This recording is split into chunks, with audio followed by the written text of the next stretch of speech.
Okay, thanks for bearing with us while we sorted out the technical problems in the chamber. As usual, the screen is not showing me. There we go. Bod pawb a croeso, welcome to this hybrid meeting of the Environment Regeneration and Streetscene Services Scrutiny Committee on 14th of April 2023. I'm Councillor Sean Pearson, I'll be chairing the meeting today. The Chair, Vice Chair and members of the Education, Skills and Wellbeing Scrutiny Committee have also received an invite to today's meeting to attend for item 19, as that's a joint report for education and environment. Members of that committee will not be permitted to vote, but will be able to ask questions for that item. And also to make everyone aware, as usual, this meeting will be recorded. Everyone please ensure their phones are switched to silent during the meeting, and that your microphones are muted when you're not speaking. If members do wish to speak or ask a question, as usual,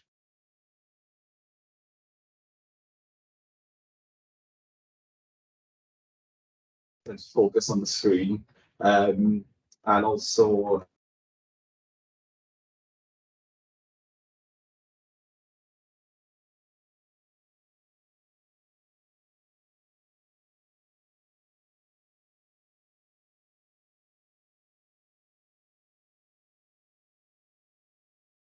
I don't know if anybody else is having difficulty. We're losing you on Teams. Yes, we'll. Yes, Teams, no sound. No sound. Do you want to try speaking again? the members hear me now? Yeah, but you're breaking up every so often, Sean. Yeah. Oh, okay. Okay, bear with me a moment. It's fine for me. Yes, Tim, I agree. It's sound is in and out, isn't it? Yeah.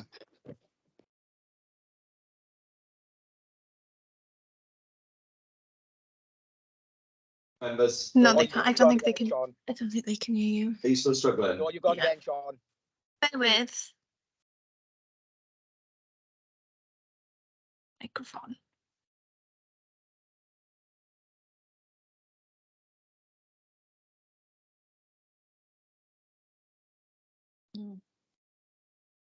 No, nothing, mate.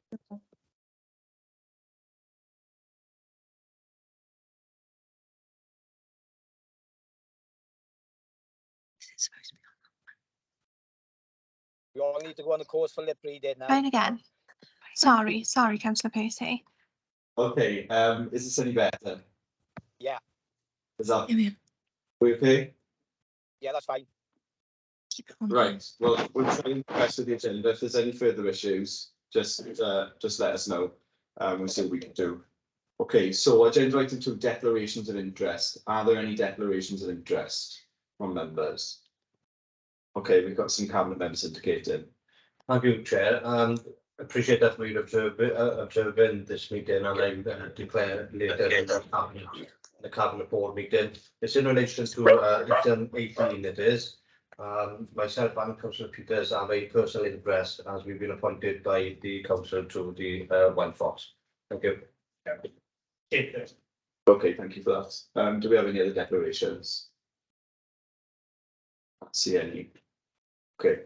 As usual, members, if you do realise you have a declaration to make during an item, just indicate and let us know. Councillor Jeff Jones, put your hand up. Yes, listen to Scott speaking, but I know I'm on the Wild Fox board as well. Okay, Jill, thank you.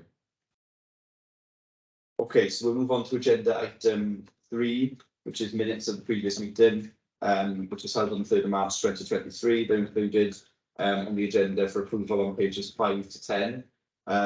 Do any members have any comments to make on the accuracy of the minutes before we move to approve them?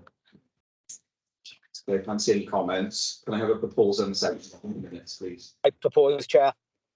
Propose Tim Bowen and second Councillor Carpenter. Thank you. Right, so we'll now move on to agenda item 4, which is the response from the Cabinet Board on the Waste Strategy Task and Finish Group, which is pages 11 to 12.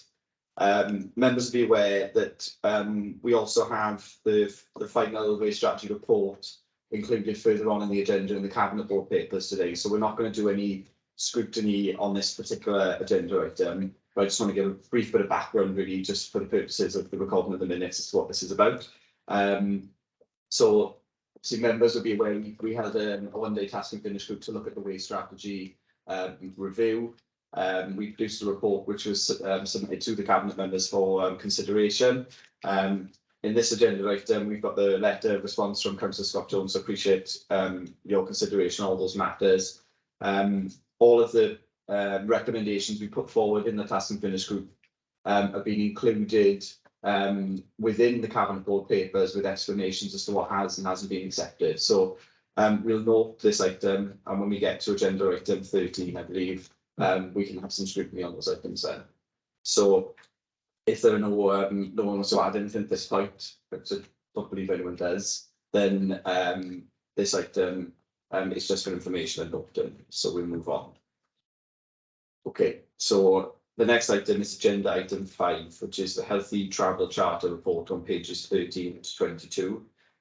So this was some information that the committee requested after I think we approved the Healthy Travel Charter a few meetings ago. We requested some further information on how the council would be implementing all the items in that charter.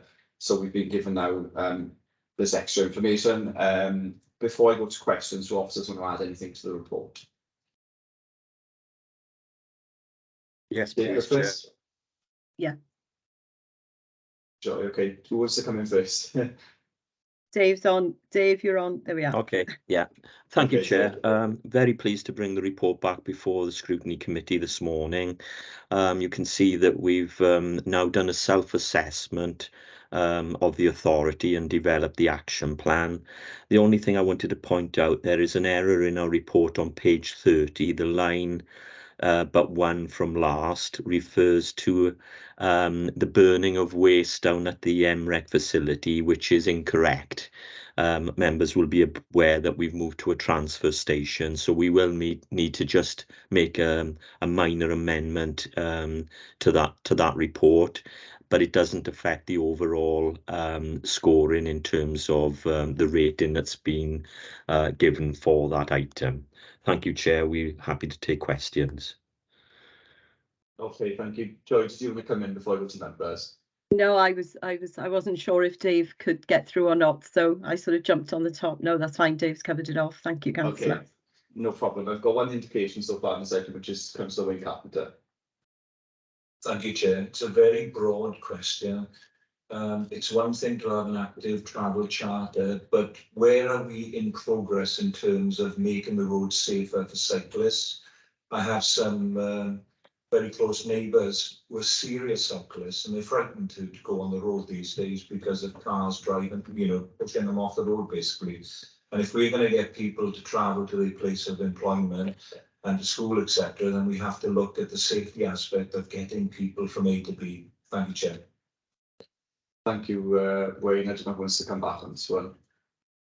And do you want to cover the active travel part, Dave, and I'll cover the training, or? Yeah, obviously, in terms of the active travel network, we've obviously got an approved plan around that, and we're working towards developing schemes and bidding for project work around that. So every year we make bids to Welsh Government, and we're hoping that with the employment of 2 new active travel policy officers within my division going forward, we hope to be able to have some greater success in securing grants to implement active travel routes within the authority. But I share your view that the roads, not just in Neath, Talbot, but we find in lots of counties, are dangerous for cyclists. The 20-mile-per-hour national default limit will be a big step change on the highway network. I'm hoping that will reduce the seriousness of the incidents if people are traveling at lower speeds. But other than that, I mean, I'll let Joy respond in all the work that the road safety team do around walking and cycling, the training that we provide, so that you can see that we're having a holistic approach to trying to tackle the issue. So Joy, I'll hand over to you. Thank you, Dave. Yeah, as Dave said, we are covering as much as we can. We start in our primary schools with the nursery. Moving upwards, we carry out something called Curb Craft, and these are funded schemes by Welsh Government grant that we bid for every year. But we have just received confirmation of continuity in terms of our delivery and the funding that will follow. So we carry out something called Curb Craft, which is child pedestrian training. So we're doing that in all our schools, all our primary schools are getting an opportunity. And those are 5 to 6 year olds. They're getting an opportunity to learn over a 12-week programme how to cross the road safely and who they can rely on to support them. We're very aware that it's not as when we were younger, we were taught probably to move away from parked cars. In some areas around our schools, there are no places to move away from parked cars unless you want to walk half a mile. So we have to teach people how to do that, the children how to do that safely as well. And that's their first step on the journey. Moving on, we've got a full comprehensive programme as well. We've got a comprehensive officer, as you're aware, working as they move more on to independent travel, so bus use, that sort of thing. And then our cycling. Now, cycling is really quite a big programme of ours in road safety. So all our primary schools, year 5 and 6, get on road cycle training. We're also just piloting some more level 3 training in our comprehensive schools. That is covering the wider junctions to make them very independent travellers, a little bit further from their own community. We run family sort of training days where we get parents or carers coming with their children, and we teach them how to ride and to plan routes to get them to off-road routes as well. And as Dave said, I mean, I'm the lead for the 20 mile per hour, as you all know, but the 20 mile per hour, we're hopeful is going to be a massive step change for us. This is a holistic approach. Dave and the lady responsible for active travel, we both work for Dave, and we do work really closely together to ensure that all that we're doing and delivering in terms of training links with all of the cycle network. Are there any questions? Okay, thank you both for Did that you want- response, Mr. Carpenter. I Sorry, do Joy. appreciate those responses. My concern, however, is not simply for the leisure cyclist, the one who might cycle along the seafront at Aberafan, but those who are trying to get from A to B. And it's not always their awareness of road safety, it's the other motor vehicles on the road that is giving me concern. And, you know, maybe through what Dave has just shared about grants, we could hopefully get safer cycle paths throughout the county. Thank you. Thank you, Councillor Carpenter. Before I bring in Councillor Bowen, I'll make a comment from the chair as well, just on this topic. As many members know, I'm quite passionate about active travel generally, and I think it's fair to say there's a significant amount of work, you know, still to be done to provide safe infrastructure for walking and cycling in Neath or Talbot. And Dave's mentioned the new officers in the team, which I think, you know, is definitely a really good step in the right direction there to allow us to access that grant money. But I think there's also a lot to be done around our mindset and moving on from that sort of car-centric approach. And I think that's probably going to be the biggest challenge across the organisation and from a member's point of view as well, because it is a big change. And that's something I think as a committee we need to be keeping an eye on in terms of all of our decision making. Is it compliant with is it compliant with the Wales Transport Strategy? Are we considering walking, cycling, sustainable motor transport first when we're doing our transport planning projects? And I think that's something for all of us to be aware of in the committee when we're looking at projects that are not strictly active travel, because it needs to be embedded across the whole council. So I'll just get that off my chest. And I'll call in Councillor Tim Bowen. I think Joy wants to come back then. Councillor Bowen. Yeah, thank you, Chair. Just a quick question. You said we're looking to start to link cycle tracks up. As you know, one of the most dangerous roads is between Pontryfen and Cymla for any cyclists or walkers.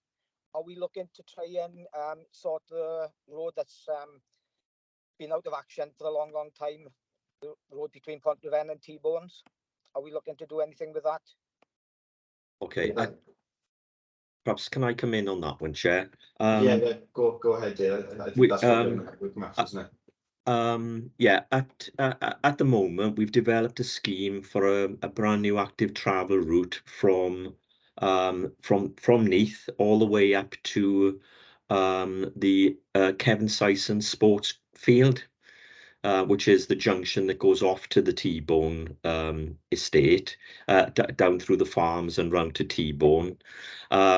So that's a major piece of work that we want to tackle first, and it's in the sort of ballpark figure of about £2.5 million, that active travel route. It'll probably be phased over a couple of years to achieve that. So we want to get the main route done first. It might be a little bit more challenging going off that main route in terms of securing active travel grant, predominantly because it would probably be seen as a leisure activity going to T-Bones as a restaurant or the riding centre there. So that'll be more challenging, but moreover, we've got too many other routes county-wide that need to be addressed before we get onto other parts of the network, unless there are opportunities for quick wins that we can achieve. Now that's quite a long route from the main road over to T-Bones from Kimler and from Pontardafen, as I used to do the 5-mile run, they used to call it, from school, and I used to go round that way. Don't know if you did that, Tim, but it's quite a way off the beaten track, I would suggest, to achieve that in totality. Yeah. You know which part of the road I'm on about then, David? So when Yes. from T-Bones down to Pontardafen, because Yes. I can't see it ever being opened back up for traffic, but you know, even if we could put some tarmac down or something just to make it accessible, because it's I don't know if you've been there recently, but it wouldn't do your 5-mile run there now. No, I haven't been there lately. I'll have to I won't run this time. I'll take a walk and I'll have a look.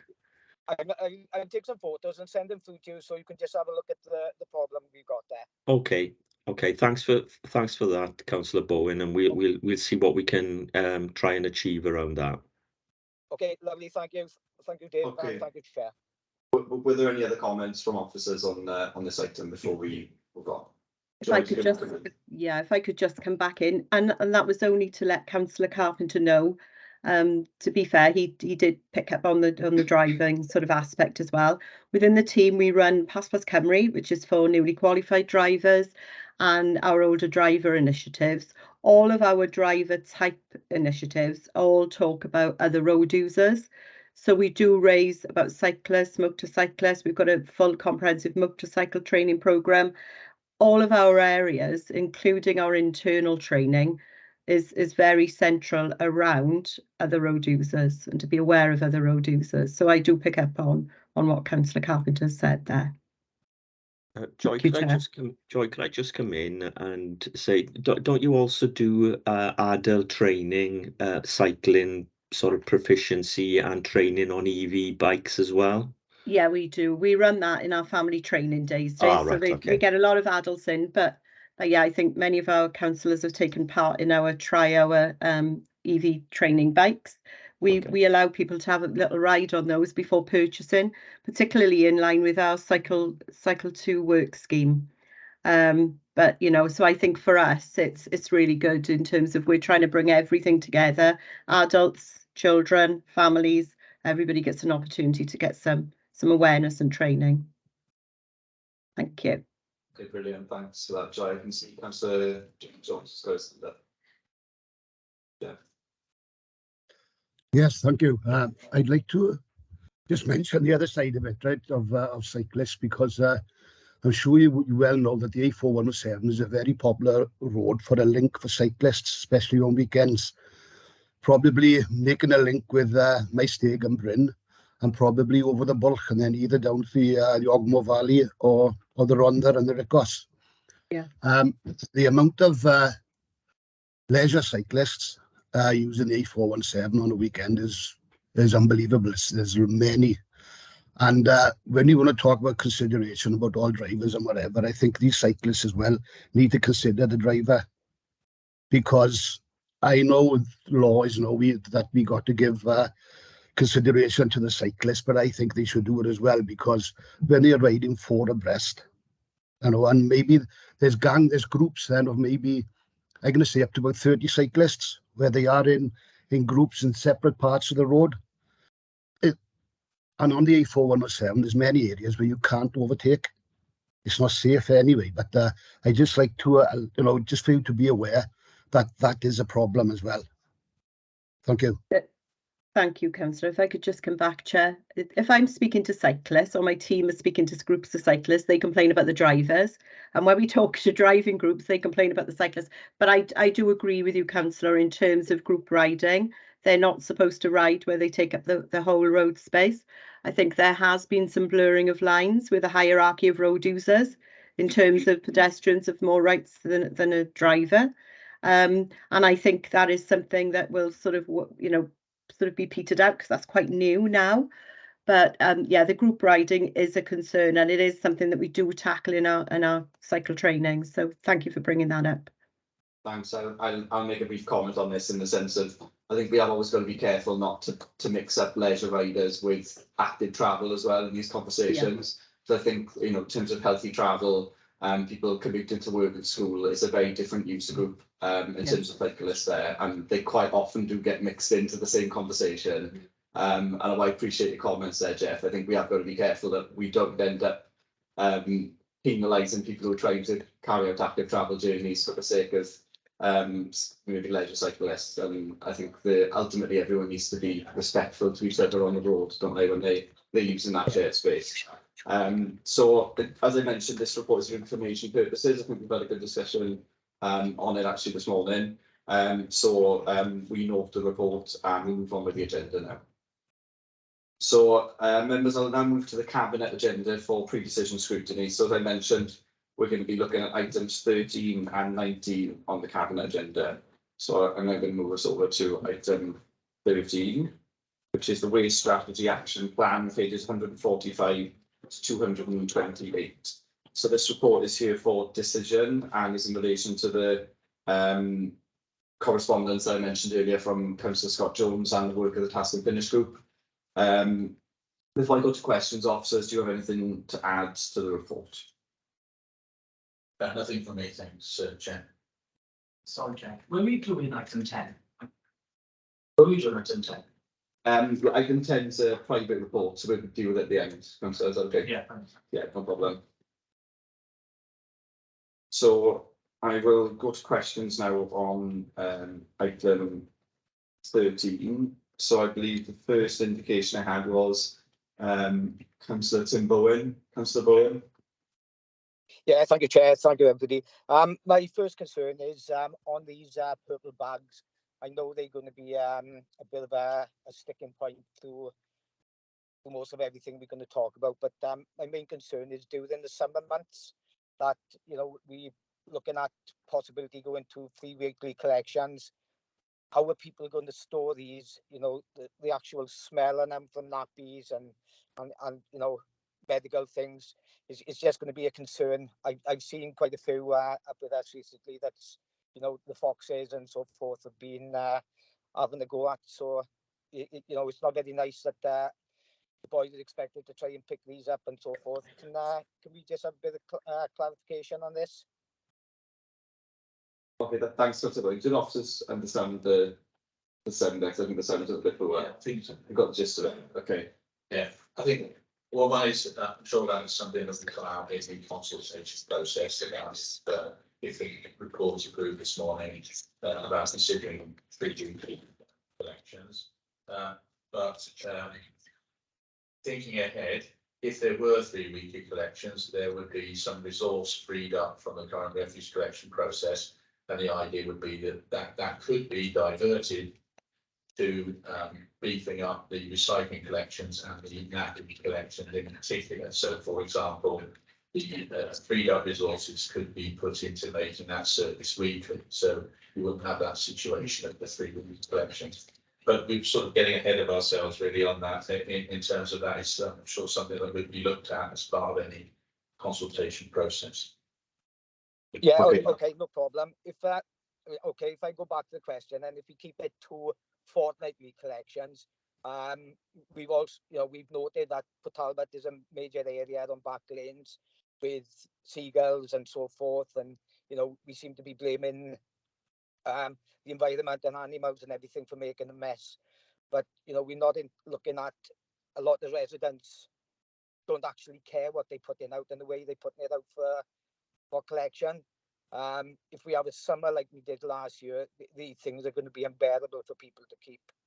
You know, is it something we could look at for people to be storing these for the fortnight? Yes, well, we have consulted people as part of the trial, and with the feedback we've had, and as per the pre-scrutiny, advanced scrutiny that's taken place, we are going to provide a storage facility. That part of the recommendation from the scrutiny committee is agreed. I think the only difference of view in terms of officer recommendation to the recommendation from the scrutiny board is that the storage box would be used for presentation purposes as well as storage. So, and that's the point. If you use it for presentation, there will be much more impact on the crews having to take the bags out of the boxes or take the box to the truck and bring it back. Going with the feedback, what we've been asked for by residents is a storage facility. But like they're saying, we would like something for storage. We're saying we would provide that. But we're saying you use that on your property and you present your purple bag as you do now for collection on the day. Yeah, I think if I come in here as chair, just fast forward because members who was part of the task and finish will remember we spent quite a bit of time discussing this and along with other items, and the provision of a storage box was not something that the task and finish group recommended or suggested. That was already included within the papers. The task and finish group were looking to explore the idea of it being a presentation bin, as you say. And I think what's perhaps a little frustrating is that during that discussion, we were assured it was practical and feasible to do that, which is why we put that recommendation forward. And we had quite a thorough discussion with officers around the practicalities of that bin being used for presentation, and also the risk of, if we issue a storage bin to residents, that residents are likely to present waste in that bin anyway, as they do with the rest of their waste. So I think our suggestion was twofold really. It was, number one, making it more practical, hygienic for residents, and secondly, to avoid the confusion that's likely to result in giving residents a bin that they can't present the waste in. So this would be the only receptacle we provide that can't be presented. And I'm not really content in terms of what's been put in the report that explains what's changed from that task and finish meeting to the final report in terms of practicalities of the crews emptying the bin. So I think if we can get some clarity on that, it would be really, really helpful. And I'm sure if the public were offered the choice of a presentation bin or a storage bin, they would take a presentation bin. It would be my point on that one. I'm sure members of the public, if that's what they want to do, they don't want to be removing bags from a bin and placing them in the lane. I think I can only reiterate it was in there initially because that was the feedback we had as part of the pilot, that people wanted a storage bin as opposed to this presentation. They did seem quite happy with having the bag. I mean, we are still in the piloting phase, so there's an opportunity to still revise things because as set out in the report, we don't think it's the right time at the moment to extend that service. We can't extend that service fully at the moment, but it is something that could be done. We hope within the next 2 years when either the resources are freed up by other changes, or hopefully the financial position with things like extended producer responsibility, where we start to get some money from business nationally towards dealing with the products that are produced. Those things should hopefully improve the financial position over the next couple of years. So if we are still in the piloting thing, my recommendation is still that we provide the storage box as people have asked us as part of the trial. And I said, whilst it's feasible to use it as a presentation, it will have a much bigger impact on the crews. Certainly that's the feedback I'm getting from the staff. Yeah, can I just come back in with them in the chair, please? Yeah, basically, I know it's still in the early stages of the pilot stage. So I think it's just going to be monitoring and watch this space, and come back to this in a couple of months' time after the summer and see what's what and where we are. Yeah, I think you're right, Councillor Bowen. I think, you know, it'd be good to get some feedback from officers in terms of how the rollout with the storage bins go. But I think from my point of view, it would be really helpful if we can pilot and test and actually have some evidence around the impact of using that as a presentation bin, because I think the benefit of doing that is going to be significant to residents in terms of uptake of the scheme and also in terms of cleanliness of the lanes. So I think that, you know, from my point of view, if we can have an assurance that that will be properly explored as an option, I think that would go some way to reassuring members of the committee that the recommendation discussion we put forward in the task and finish group has been seriously considered, because at the moment it doesn't really feel like it has. If I'm being blunt about it, I feel like we had a thorough discussion in the task and finish group, and we kind of, it's not really been taken on board fully. So I don't know if officers have got a view on, you know, piloting and testing a presentation bin at some stage, and I think that would be a helpful assurance that you could provide to the committee. I think, as I said, once the storage box is provided, I think if there are any issues of presentation, which I think the message that members of the Scrutiny Committee are concerned about, they will become apparent, and then it would be necessary to look at that. So, but again, I can just go back to all the consultation that we've done as part of the initial piloting. You know, we've not been up. It's not been about presentation. It's purely been about storage, all the feedback that we've had. Just one last question before I go. Are people going to have to request the extra storage bins, or will they be given to people who are putting in for the purple bags? So I'm not sure if I quite call, but obviously people who join the scheme will get the offer of the storage box with the bags going forward, and obviously we've got a database of those who are currently on the scheme, and they'll be offered the containers as well. So it would be an offer rather than a blanket approach in terms of delivering the boxes. Well, if people aren't going to use them, you know, it's not wasting councils. Yeah, I think that's the question Tim was asking, I suppose. Is yeah, that's great. Okay. Okay, that's brilliant. Thank you very much. Thank you. We move on to the next questions from Councillor Cathy James regarding 3 weekly collections consultation.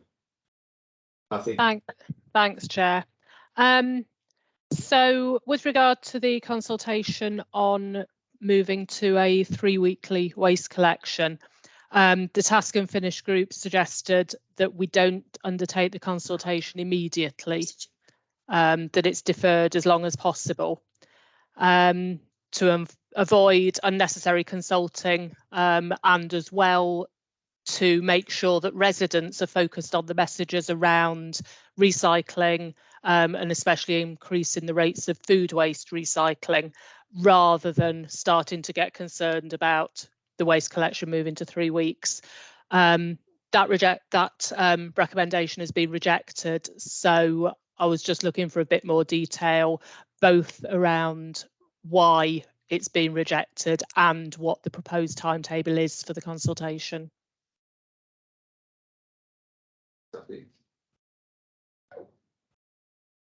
Thank you.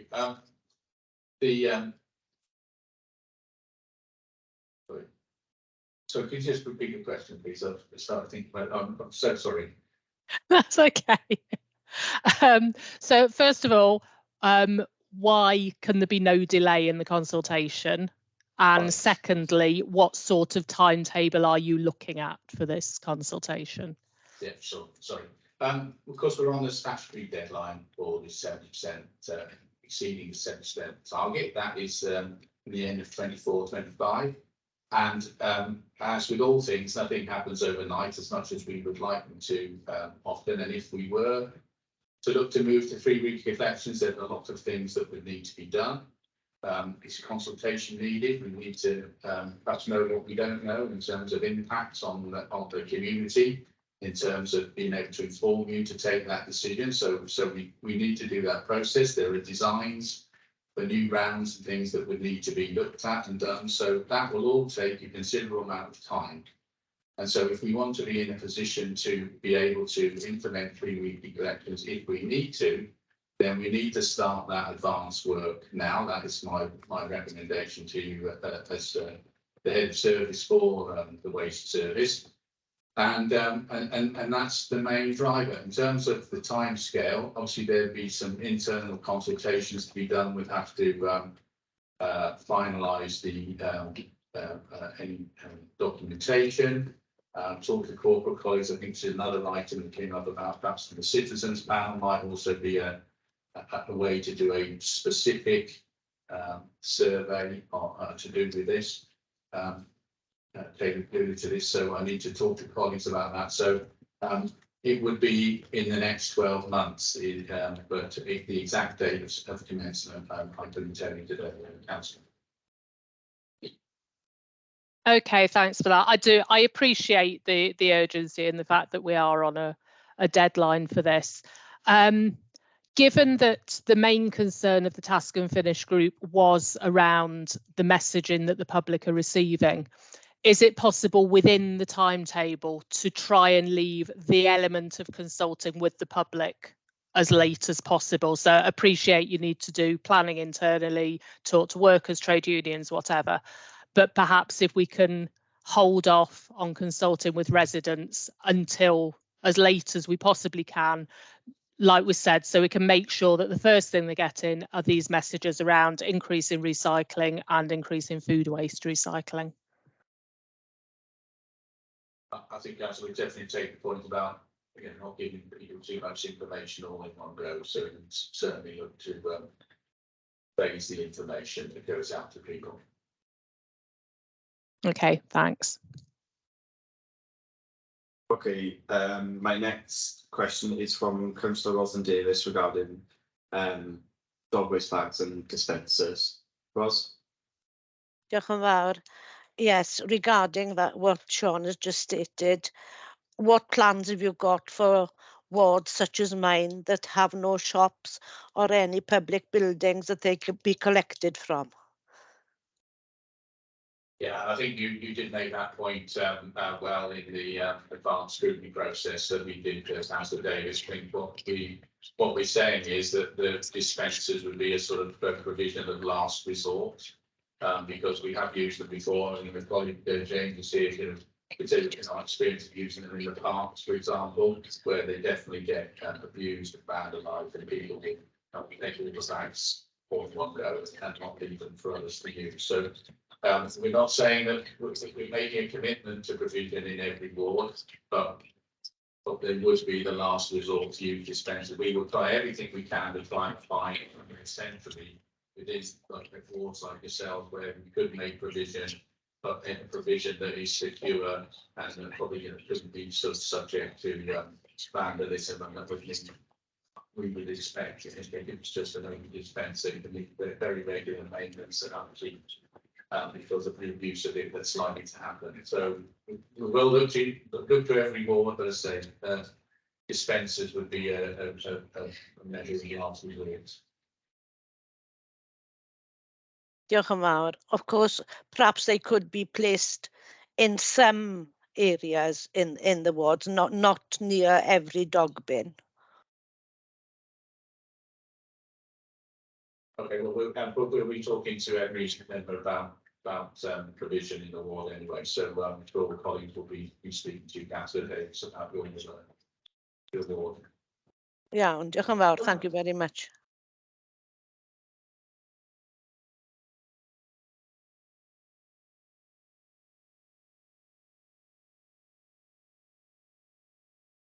Okay, thanks for that, members. I've got one last point to raise from the Task and Finish group, which is around surveys and engagement, which is one of the points I raised in the Task and Finish group. And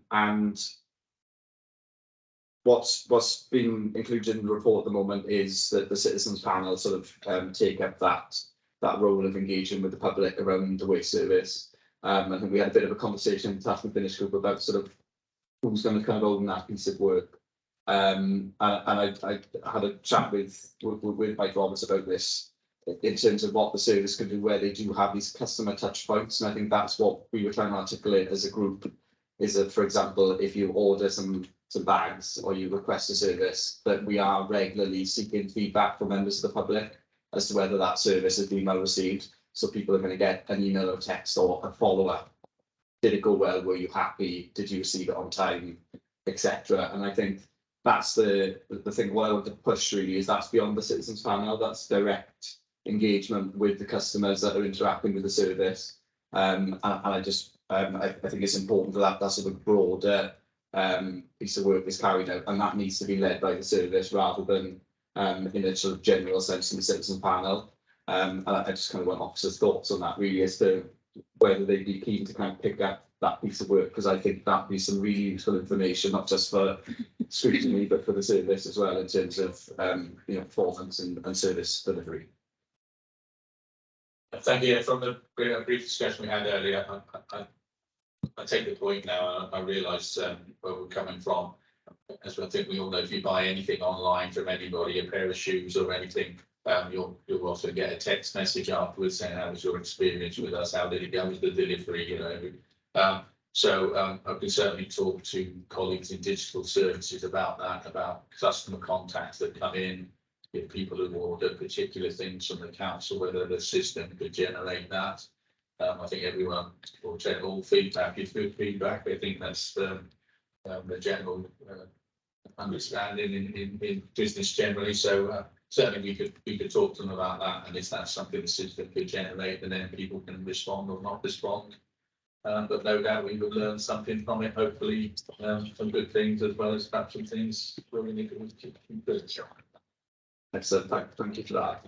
Now, just you can bear with me a moment. I'm just going to seek some clarity from Democratic Services officers around how, as a committee, we may want to accept this report, maybe subject to some of the comments that we raised today. So I just want to make sure we get the wording of that right. So if I can maybe hand over to officers to maybe help with this process. Yeah, just following from the discussions that have happened during this particular task and finish that had been set up, I'm just conscious that you've made some comments around 3 particular areas.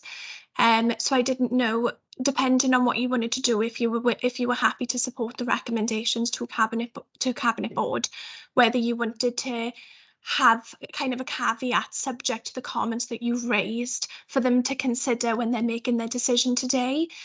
So I don't know if that's something that the committee would be mindful to do today, Chair. But that was just my views from listening to the discussion. That's all. Yeah, I appreciate that. I get the sense, perhaps members, that seems like a sensible way forward in terms of actually supporting the report, but actually still stressing perhaps these issues that we have flagged up as a scrutiny committee and as a task and finish group around the absorbent hygiene products through collections and I'd say the engagement work. I think we've had assurances on the dog waste dispensers today, but I think perhaps what I'd ask from officers is maybe some guidance on how we would word that recommendation.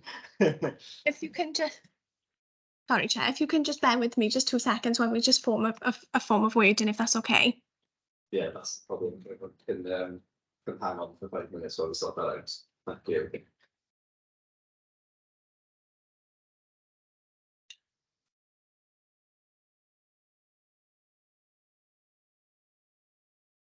Do you want to go right to it?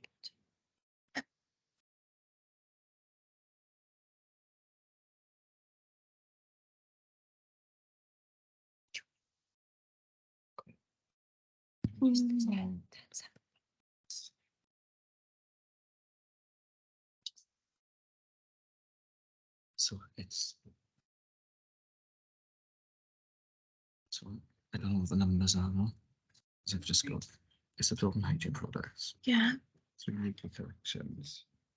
And then it was just the extra point that we'd added around engagement. Yeah. Because I think we've had assurances on the dog list. Yeah.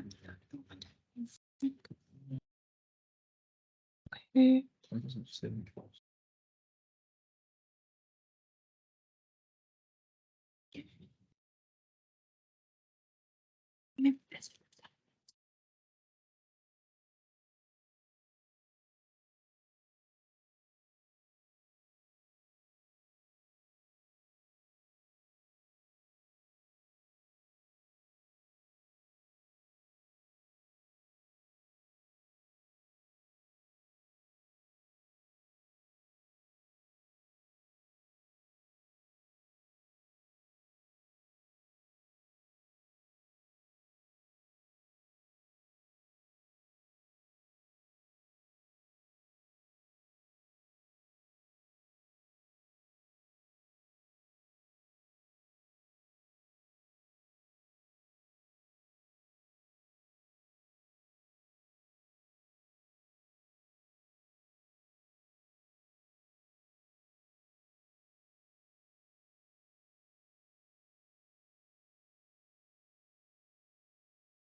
getting the word in. The recommendation for the cycle is very long and lengthy, so it's a bit complicated to try and get an amendment that makes sense. So if you bear with us in a couple of minutes just to make sure that we get that word in correct. Thank you.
Yeah. Okay, members and officers, thank you for bearing with us while we went through that slightly tedious process. Let's try to disseminate the discussion into a recommendation. Apologies, it took a lot longer than we thought. Officers have helped prepare a form of words which is going to be, I think, pasted into the chat in a moment. Yeah. And what this is just attempting to do is to just capture the concerns being raised by the Scrutiny Committee and the recommendations of the Task and Finish Group, but also recognising that the substantive part of the waste strategy we do support. So it's just making sure that there's a formal written recommendation from the committee that reflects the discussion we've had today. So that's just been put in the chat now, and that involves some minor amendments to Measure 5, Measure 11 and the Communications Protocol. These are quite minor. I will read them out just for clarity, and then I'll ask for a proposal then to amend this part of the recommendation. So what we're proposing to do for Measure 5 is to say Measure 5 is approved with consideration of using the material storage bins for presentation as suggested. So that's asking for consideration. Measure 11 is approved and notwithstanding the suggestion by Scrutiny to the contrary, there'll be no deferral to consultations on a potential move to 3 weekly refuse collections. We're then saying, however, the consultation will be carried out as a phased approach, just making sure that's clear in the recommendation. And then on communications and engagement, a communications protocol will be developed to secure engagement with the public generally in relation to obtaining feedback on waste services via the work being undertaken through the established citizens panel and during customer touch points with the service, which is the additional point there. So can I have a proposal and seconder from Scrutiny members for those amendments, please? Happy to propose, Chair. Proposed by Councillor Wayne Carpenter and the seconder. I second, Chair. I second, Chair. I think that's Councillor Tim Bowen. Take it to a vote. Yeah, okay, so we'll take a vote now on that amendment. So do any members wish to abstain from the vote firstly? Please raise your hands. No. I see no indications, Chair. Okay, do any members wish to vote against the amendment? I see no indications against. Okay, so the amendment has been carried and now forms part of the substantive motion. So we now need to take another vote. So on the substantive motion, including the amendment, can I have any indications or abstentions, please? See no indications, abstentions. Thank you. And does anyone wish to vote against the substantive motion? There appears to be no indications against it. So thank you. So that's carried. And again, apologies, that took a lot longer than I anticipated to put together. So we'll now move on with the agenda today.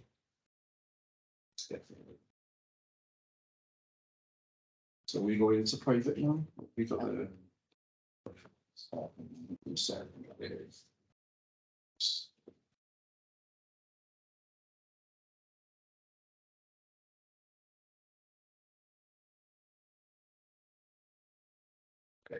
right, so we're going to go back to the scrutiny agenda briefly now, just to look at the forward work programme and action log on pages 23 to 28. Members will be reassured that the action log is back. They disappeared off an agenda at some point. It may be worth members reviewing that perhaps outside the meeting as well and letting me know if they feel there's anything missing, because I think we have asked for quite a lot of things during our scrutiny committee meetings over the last sort of 6 months or so. Some of them are definitely captured there, but if members can remember making any requests, please review that and let me know if there's anything missing. But this item is just for noting, and as usual, if there's any items for the forward work programme, you can always contact myself or Councillor Bowen. So I'll then move on to agenda item 8, which is urgent items on the scrutiny agenda, and I have no urgent items today. So we're now going to deal with private items on today's agenda. So we have a private item on the scrutiny agenda and a private item on the cabinet agenda. So at this point, we have to consider information in private. Are members in agreement to move into private section? Could I have a proposer and a seconder, please? I propose, Chair. Thank you, Councillor Tim Bowen. I need a second. Seconded by Councillor Carpenter. If members don't indicate to the contrary by raising your hands, I will assume you're in favour of moving into private session. I didn't see any hands raised, Chair. Okay, great. Can someone confirm that